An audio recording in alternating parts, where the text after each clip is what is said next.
नमस्कार दोस्तों, भारत एक सोच देख रहे हैं आप। दोस्तों, भारतीय जनता पार्टी के खेमे में समाजवादी पार्टी के 7 विधायक चले गए और अब इन सातों के सातों विधायकों की हालत और भी ज्यादा खराब होती दिखाई दे रही है। इन्होंने राज्यसभा चुनाव में भारतीय जनता पार्टी के लिए क्रॉस वोटिंग की थी और इनके प्रत्याशियों को जिता दिया था। और उसके बाद दोस्तों देखिए, होता क्या है कि यहाँ पर किसी तरह की कोई कार्रवाई नहीं हो सकती है। क्रॉस वोटिंग में कोई ऐसा प्रावधान नहीं होता है, ना ही कोई व्हिप जारी होता है। इसके चलते उन एमएलएस के खिलाफ सपा ने कोई कार्रवाई नहीं की थी। और अब जब काम पूरा हो गया है तो उसके बाद भारतीय जनता पार्टी की तरफ से भी इन विधायकों को कोई भी लाइन नहीं मिल रही है, उनको भाव नहीं मिल रहा है, उनको कोई पूछ नहीं रहा है बीजेपी की तरफ से। इधर राज्यसभा में वोटिंग हुई, उसके बाद लोकसभा चुनाव हुए और कहा यह जा रहा था कि ये सातों के सातों विधायक जब इधर आ गए हैं तो ये अपने क्षेत्र में भारतीय जनता पार्टी के पक्ष में माहौल बना पाएंगे, लेकिन ऐसा भी होता दोस्तों नहीं दिखाई दिया।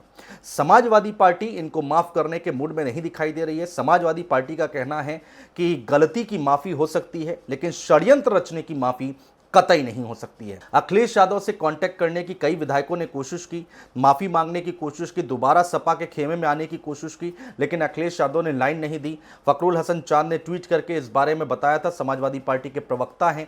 तो अब एक तरफ तो अखिलेश यादव अडिग हैं कि इन विधायकों के खिलाफ कार्रवाई हो, इनकी सदस्यता जाए, और अगर इनकी सदस्यता जाती है तो इनकी सीटों पर एक बार फिर से चुनाव होगा, यानी कि उपचुनाव होगा। तो 10 सीटों के अलावा ये 7 सीटें भी हैं, तो इसमें से किसकी सदस्यता जाती है नहीं जाती है विधानसभा अध्यक्ष के ऊपर निर्भर करता है। लेकिन अखिलेश यादव एड़ी चोटी का जोर जरूर लगाएंगे इनके खिलाफ कार्रवाई करने में। वहीं दूसरी तरफ जिस पार्टी की तरफ ये गए, यानी कि भारतीय जनता पार्टी के खेमे में खड़े होते दिखाई दिए, वो भी अब इनको भाव नहीं दे रहे हैं। कहा यह जा रहा है कि किसी तरह का कोई फायदा नहीं हुआ है और अब इनको भाव देने की कोई जरूरत नहीं है। वहीं दूसरी तरफ जो हाल उत्तर प्रदेश में हुआ है भारतीय जनता पार्टी का, उसके पीछे ये 7 के सातों विधायक भी कहीं ना कहीं जिम्मेदार हैं, ऐसी खबरें भी निकलकर सामने आ रही हैं।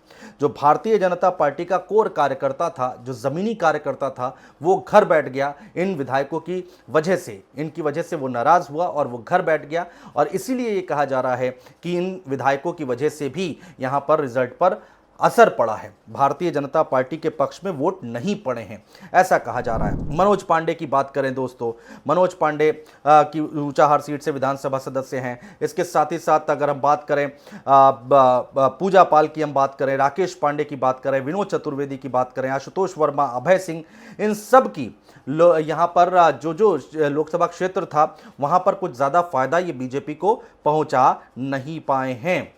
अखिलेश यादव पहले ही साफ कर चुके हैं कि हम माफ नहीं करेंगे, इनके खिलाफ कार्रवाई की जाएगी।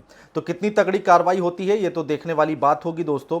लेकिन लोकसभा चुनाव में उत्तर प्रदेश में बहुत खराब प्रदर्शन रहा भारतीय जनता पार्टी का, 33 सीटें ही जीत पाई है। और अब ये दावा किया जा रहा है कि ये लोग अब किधर के भी नहीं रहे हैं। ये 7 के सातों सांसद ना भारतीय जनता पार्टी के खेमे में खड़े होते दिखाई दे रहे हैं और ना ही समाजवादी पार्टी के खेमे में होते दिखाई दे रहे हैं। दोस्तों, इन विधायकों को बड़ा नुकसान हो सकता है, क्योंकि अभी राज्य में विधानसभा चुनाव हुए महज 2 साल हुए हैं और 3 साल का अभी कार्यकाल और बचा हुआ है। खास बात यह है दोस्तों कि इनमें से किसी भी विधायक को बीजेपी ने लोकसभा में टिकट नहीं दिया, और अगर इनकी सदस्यता चली जाती है तो फिर वो किसी भी सदन के सदस्य नहीं होंगे। संकट ये भी होगा कि उपचुनाव में अगर बीजेपी ने इन लोगों को टिकट नहीं दिया तो राजनीतिक भविष्य पे खतरा मंडरा रहा है। और जिस तरह के हालात बने हुए हैं, जिस तरह से भारतीय जनता पार्टी इन 7 के सातों विधायकों को इग्नोर कर रही है, ऐसे में कहा जा रहा है कि उपचुनाव में टिकट मिलना बहुत दूर की कौड़ी हो गया है इन विधायकों के लिए।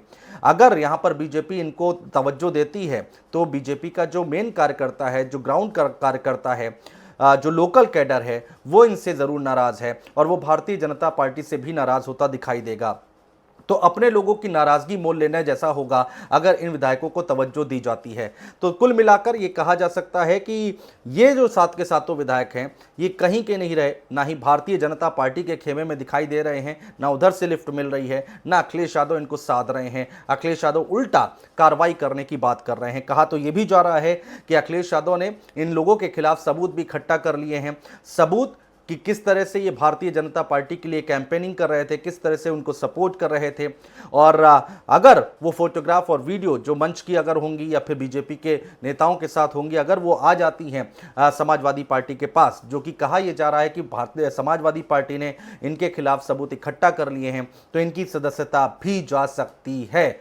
देखना बहुत दिलचस्प होगा कि इन 7 के 7 विधायकों का, जिन्होंने समाजवादी पार्टी को छोड़कर, उनको धोखा देकर बीजेपी के साथ हाथ मिलाया, इनका राजनीतिक भविष्य कहां जाकर रुकता है, ठहरता है। बहुत शुक्रिया।